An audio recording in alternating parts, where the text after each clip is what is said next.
Brownian motion. देखो ये हमने बताया था कि तुम लोग को ये एक तरह का कैसा मोशन होता है, जिगजैग मोशन होता है।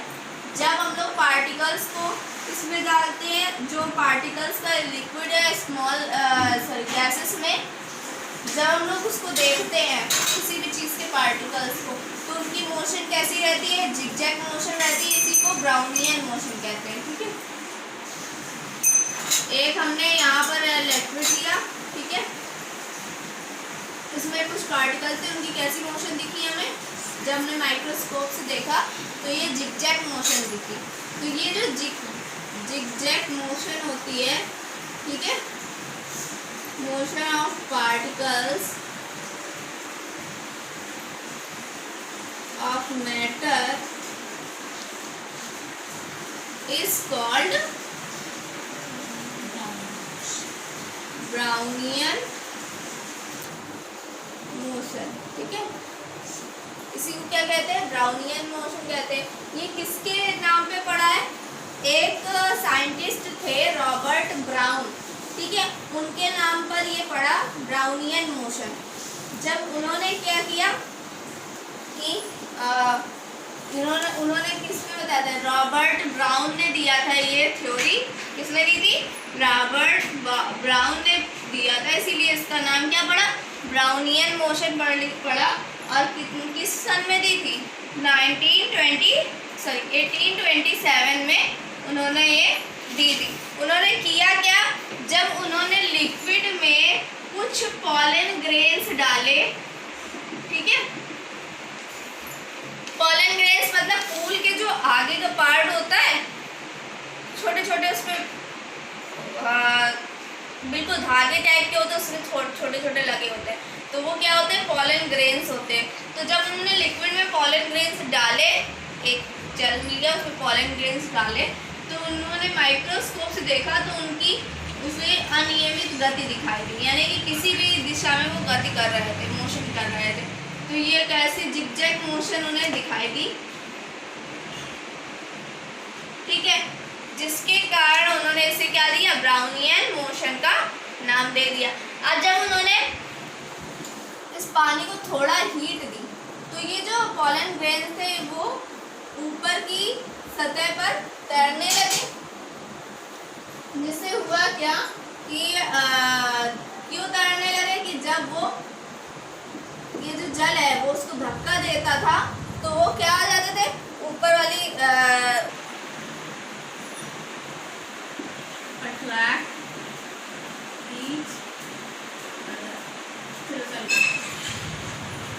Particle of matter attract each other, मतलब जो मैटर के पार्टिकल्स हैं वो एक दूसरे को क्या करते हैं, अट्रैक्ट करते हैं।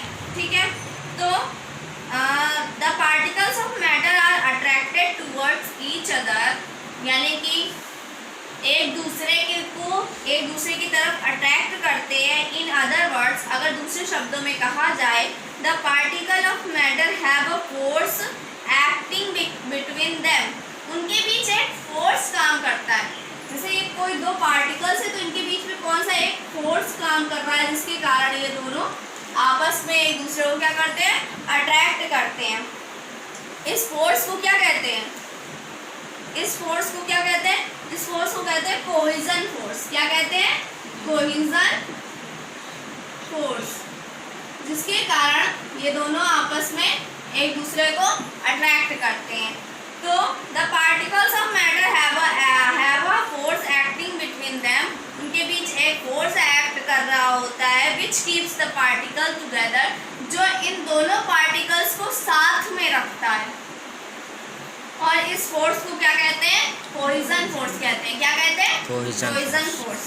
The cohesion is defined as the cohesion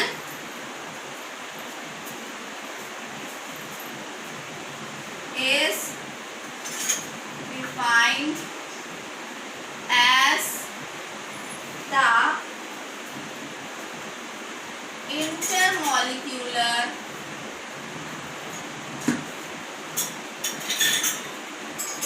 attraction which bounds the part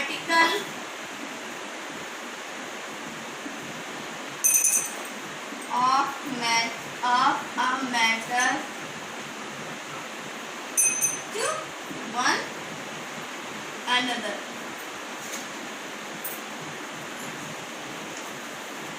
मतलब कि क्या, the cohesion is defined, cohesion को किससे डिफाइन कर सकते हैं कि कोहेजन इस तरह से डिफाइन किया जाता है as the intermolecular attraction. मतलब जो एक मान लीजिए ये है तो इनके बीच में जो अट्रैक्शन होता है which bonds the particle of a matter to another, तो वो जो एक पार्टिकल के मैटर को दूसरे पार्टिकल के मैटर से बांधे रखता है, ठीक है, उसे क्या कहते हैं, कोहेजन कहते हैं। मतलब कोहेजन एक तरह का ऐसा फोर्स होता है जो दो पार्टिकल्स को साथ में रखने में मदद करता है, यानी कि इसके कारण ही दो पार्टिकल्स क्या कर पाते हैं, अट्रैक्ट कर पाते हैं। ठीक है, एग्जांपल लें, take a piece of chalk का एक पीस लें and a piece of iron nail, मतलब कि एक लोहे की कील लें एंड अ रबर बैंड, और एक रबर बैंड लें। यहाँ पर हमने एक चॉक ले ली, एक लोहे की कील ले ली, ठीक है, और एक रबर बैंड ले लिया। ठीक, करना क्या है, try to break each one of them by cutting, hammering और स्ट्रेचिंग। इन सबको क्या किया हमने, ब्रेक करने की कोशिश की, चाहे वो स्ट्रेच करके, खींच के, तोड़ के, हैमर से, ठीक है। तो यू विल ऑब्जर्व, तो तुम्हें क्या मिलेगा, that it is most difficult to break the iron nail. तो आयरन नेल को क्या करना, ब्रेक करना बहुत ही डिफिकल्ट होगा भाई, लोहे की है वो टूटेगी आसानी से, चॉक आसानी से टूट जाएगी, रबर बैंड को काट देंगे तो वो भी कट जाएगा।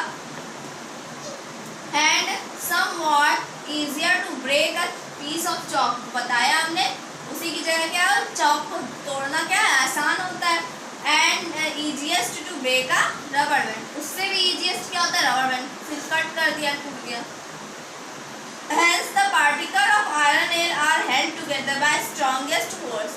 तो इससे क्या पता चलता है कि जो आयरन नेल है तो उसके जो पार्टिकल है बहुत ज़्यादा स्ट्रॉन्ग फोर्स से एक दूसरे से बंधे हुए हैं, जिसके कारण इसको तोड़ने में हमें क्या हो रही, कठिनाई हो रही, डिफिकल्टी हो रही है। जबकि जो चॉक के हैं वो कम फोर्स से और रबर बैंड के सबसे कम फोर्स से अट्रैक्शन कर रहे हैं। ठीक है, इतना समझ में आया।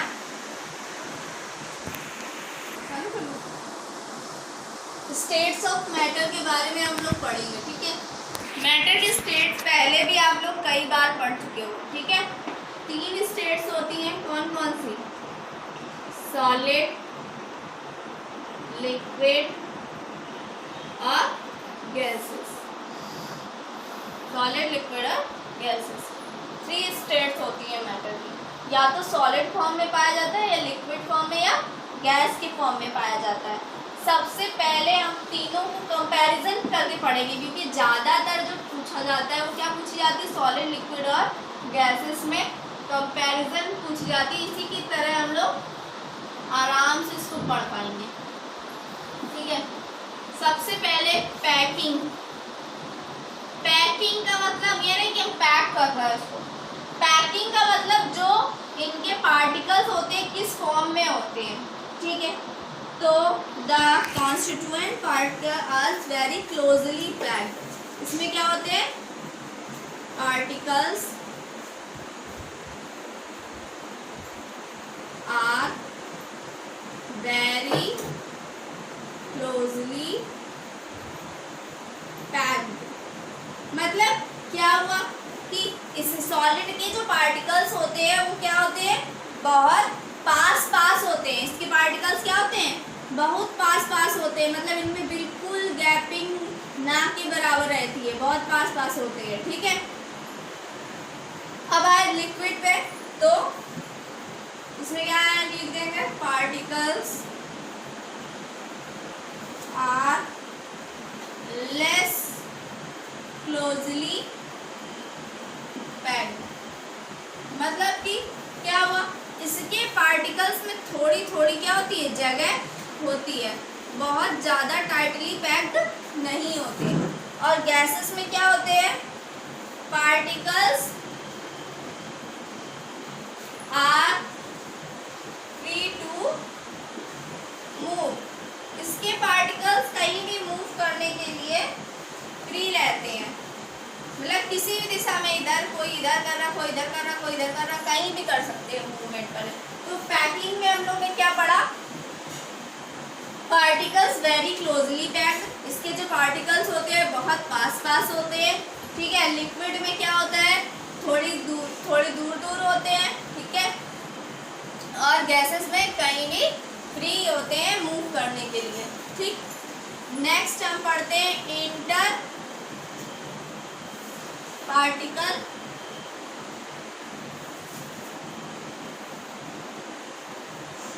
स्पेस। पार्टिकल के बीच में स्पेस। अब भाई टाइटली पैक्ड है तो क्या होगा, कैसा स्पेस होगा, स्पेस नहीं होगा, मतलब कम होगा। तो inter space inter particle space are smallest. इसमें क्या होता है, स्मॉलेस्ट होता है। इंटर पार्टिकल स्पेस क्या होता है, स्मॉलेस्ट होता है, सबसे कम होता है, ठीक है। इसमें क्या होता है,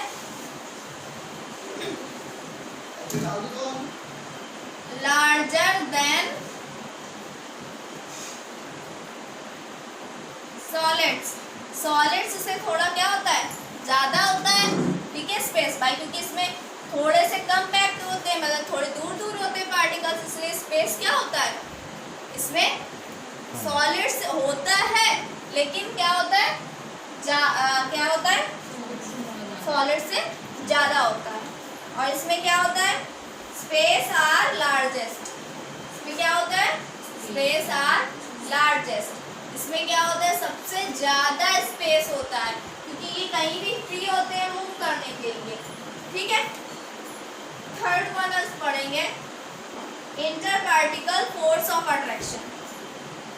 inter particle force of attraction. तो ये क्या होगा, इनके बीच का अट्रैक्शन सबसे ज्यादा होगा, क्योंकि इनके पार्टिकल सबसे ज्यादा टाइटली पैक्ड है। तो क्या हो जाएगा, force of attraction are strongest. Force of attraction are the strongest.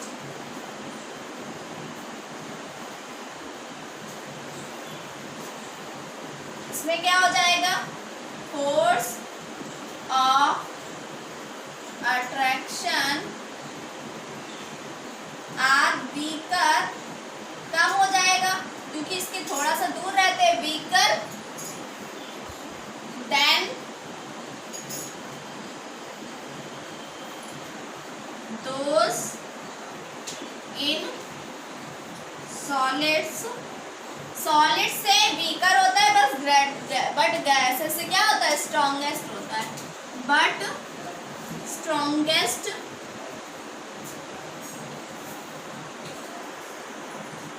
but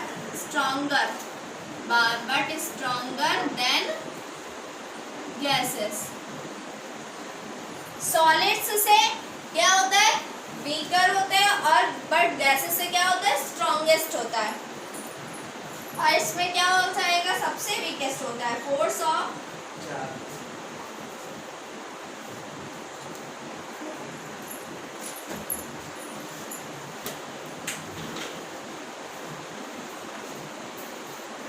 force of attraction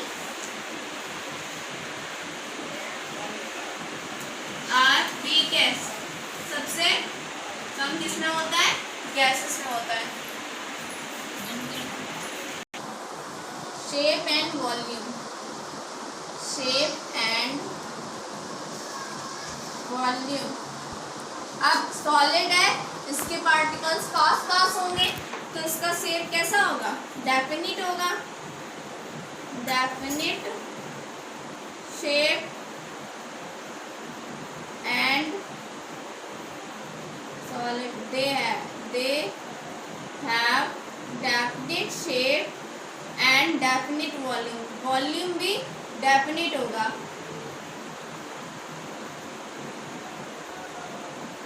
definite से मतलब इसकी एक निश्चित आकृति होगी, जैसे शेप का होगा वैसे ही दिखेगा. ठीक है. और वॉल्यूम मतलब जिस शेप का होगा उसी शेप में आएगा. अब तुम इतना बड़ा ग्लास लियो, टुकड़ा तुम्हारा इतना बड़ा, तो उसमें आ जाएगा? नहीं आएगा. तो उसमें क्या होगा? Definite shape and definite volume. Liquids में क्या होता है? They have definite volume. मतलब वॉल्यूम तो डेफिनेट होता है इसका, मतलब जिस भी बर्तन में रखो उसका रूप ले लेता है.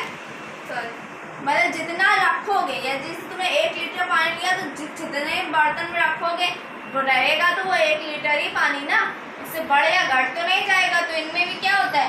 वॉल्यूम तो डेफिनेट रहता है लेकिन शेप डेफिनेट नहीं रहता है इसमें. They have definite volume but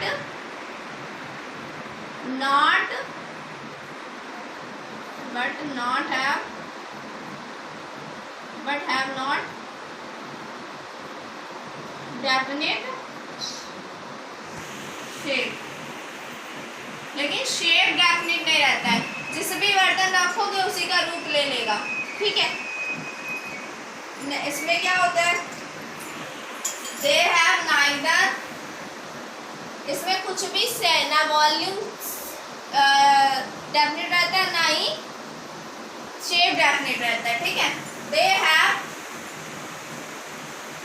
neither definite shape nor definite volume.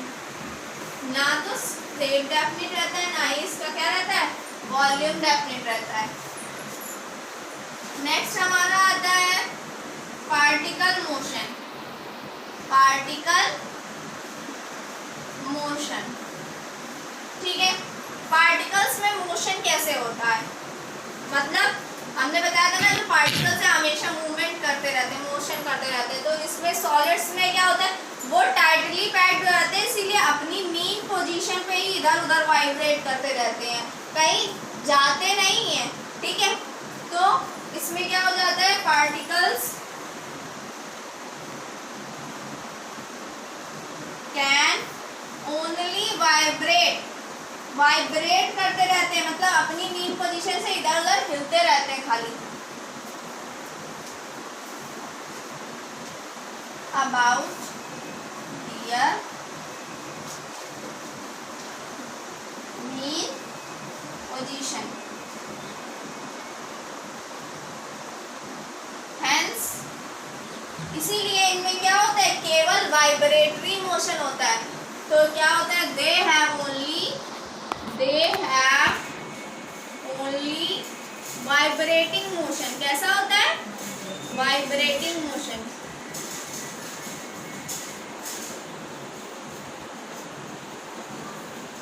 जबकि लिक्विड्स में क्या होता है? Liquids have greater freedom of motion. इसमें कहीं भी जाने की होते हैं. भाई फैल गया पानी तो लुढ़क के वहां चला गया. तो इसमें लिक्विड्स में क्या होता है? उनमें सबसे मतलब ज़्यादा होता है. ये क्या होता है? पार्टिकल मोशन ज़्यादा होता है. तो particles of liquid have greater freedom of motion. They have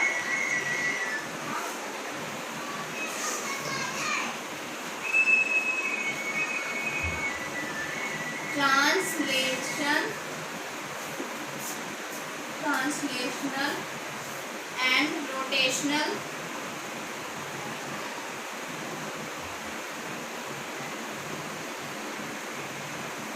motion in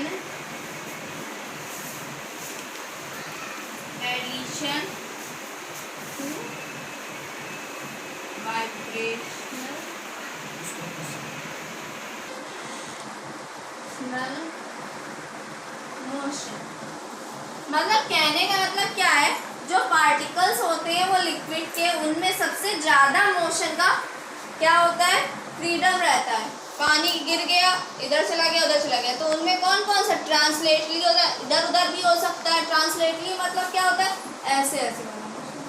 rotational, rotate कर रहा है, ठीक है, वो भी होता है। और वाइब्रेशन मतलब वाइब्रेट भी कर सकता है, ठीक है। तो इसमें 3 तरह के मोशन होते हैं, एक होता है ट्रांसलेटरी, दूसरा रोटेशनल, तीसरा वाइब्रेशनल, ठीक है। गैसेस के जो पार्टिकल्स होते हैं उनमें सबसे ज्यादा फ्रीडम होता है, मतलब लिक्विड से भी ज्यादा होता है उसमें मोशन करने का फ्रीडम, ठीक है। दस they have translational, rotational and vibrational, इसीलिए उसमें भी तीनों मोशन होते हैं। लेकिन क्या होते हैं, लिक्विड से ज़्यादा होते हैं, क्योंकि उसके पार्टिकल्स कहीं भी मूव करने के लिए फ्री होते हैं, ठीक है। तो इसमें क्या हो जाएगा, particles of gases have maximum freedom of motion and thus they have large translational, rotational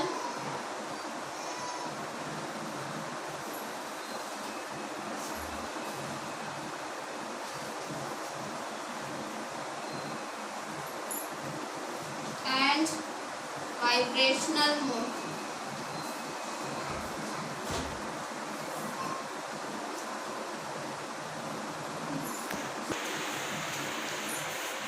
बनाने लगे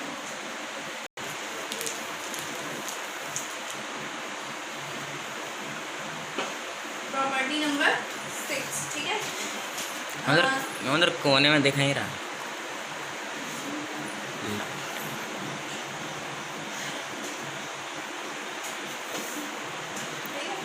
रेजिडिटी एंड प्यूरिटी, ठीक है।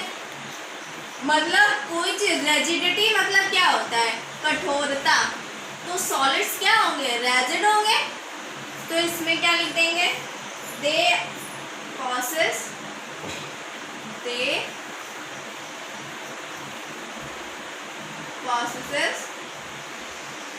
रेजिडिटी, यानी कि ये रेजिडिटी रखते हैं, ये कठोर होते हैं, ठीक है। लिक्विड्स कैन फ्लो, लिक्विड्स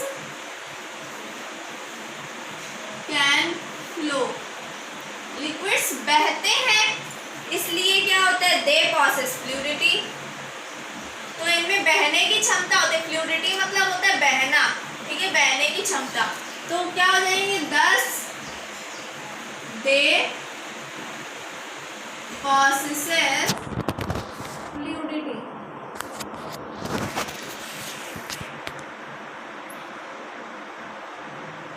ठीक है। विच इज लोअर देन, लेकिन गैसों से कम होती है, ठीक है। गैसेस से क्या होती है, क्षमता ये कम होती है। Which is lower then, which is lower than the gases, gases से कम होती है, ठीक है। gases flow easily, gases flow more easily than liquid, liquid की अपेक्षा जो गैसेस है वो आसानी से बहने लगती हैं। एंड हेंस, इसीलिए क्या होता है, they have the highest fluidity, इसीलिए इनमें क्या होती है, सबसे ज्यादा बहने की क्षमता होती है। क्या होती है, सबसे ज्यादा बहने की क्षमता होती है। नेक्स्ट हम कंप्रेसिबिलिटी,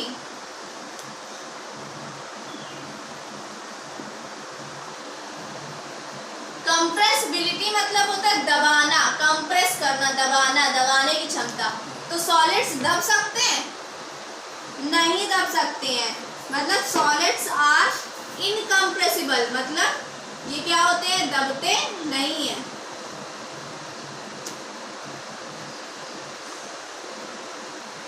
देंगे दे आर इनकम्प्रेसिबल, मतलब ये क्या होते हैं, कंप्रेस नहीं होते, दबते नहीं है। ये थोड़ा थोड़ा दब सकते हैं, तो क्या लेंगे, दे आर लेस कंप्रेसिबल।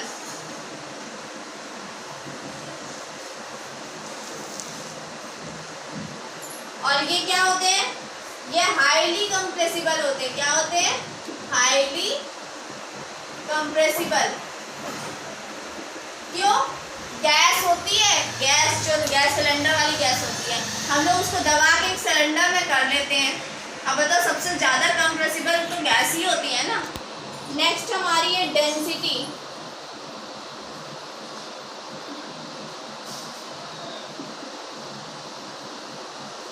देखो, घनत्व, घनत्व मतलब डेंसिटी का मतलब होता है घनत्व, यानी कि जो एटम से कितने पास पास रह सकते हैं। तो सबसे पास सॉलिड के रहते हैं, यानी इसकी डेंसिटी सबसे हाई होगी। तो क्या लिखते हैं, दे हैव हाई डेंसिटी। इनकी जो डेंसिटी होती है कैसी होती है, हाई होती है। ठीक है। लिक्विड्स में क्या होती है, density of liquids is lower than those solids but higher than gases. Solid से कम होती है लेकिन लिक्विड से ज़्यादा होती है। तो क्या लिख देंगे,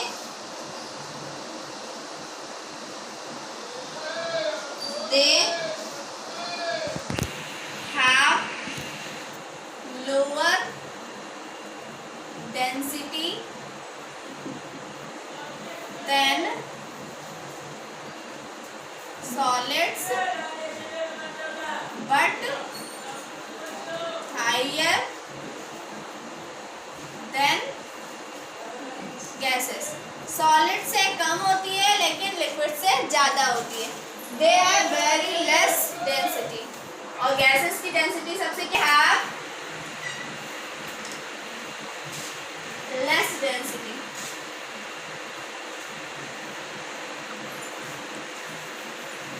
नेक्स्ट जो हम लोग पढ़ेंगे वो है diffusion.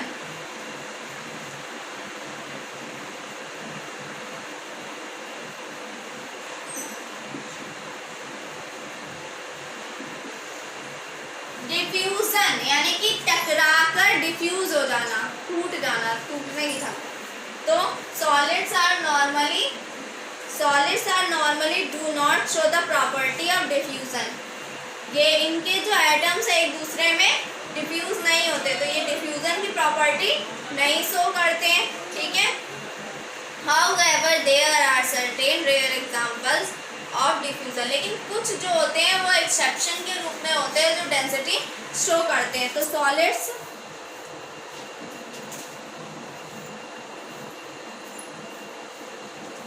Normally do not show the property of diffusion। Solids जो होते हैं वो डिफ्यूजन की जो प्रॉपर्टी है वो शो नहीं करते हैं। ठीक है। Gases, liquids show property of diffusion, मतलब लिक्विड्स क्या होते हैं, liquids show property of diffusion. जो लिक्विड्स होते हैं वो डिफ्यूजन की जो प्रॉपर्टी है वो शो करते हैं। इनमें एटम्स पे डिफ्यूज होने की क्षमता होती है, और जो सबसे ज़्यादा होती है वो किस में होती है, गैसेस में होती है। गैसेस डिफ्यूज्ड रैपिडली, मतलब ये गैसेस जो होती हैं वो तेजी से डिफ्यूज होती हैं। Gases diffuse very rapidly.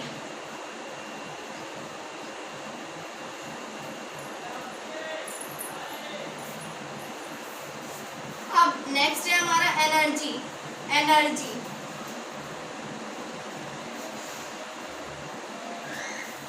Energy.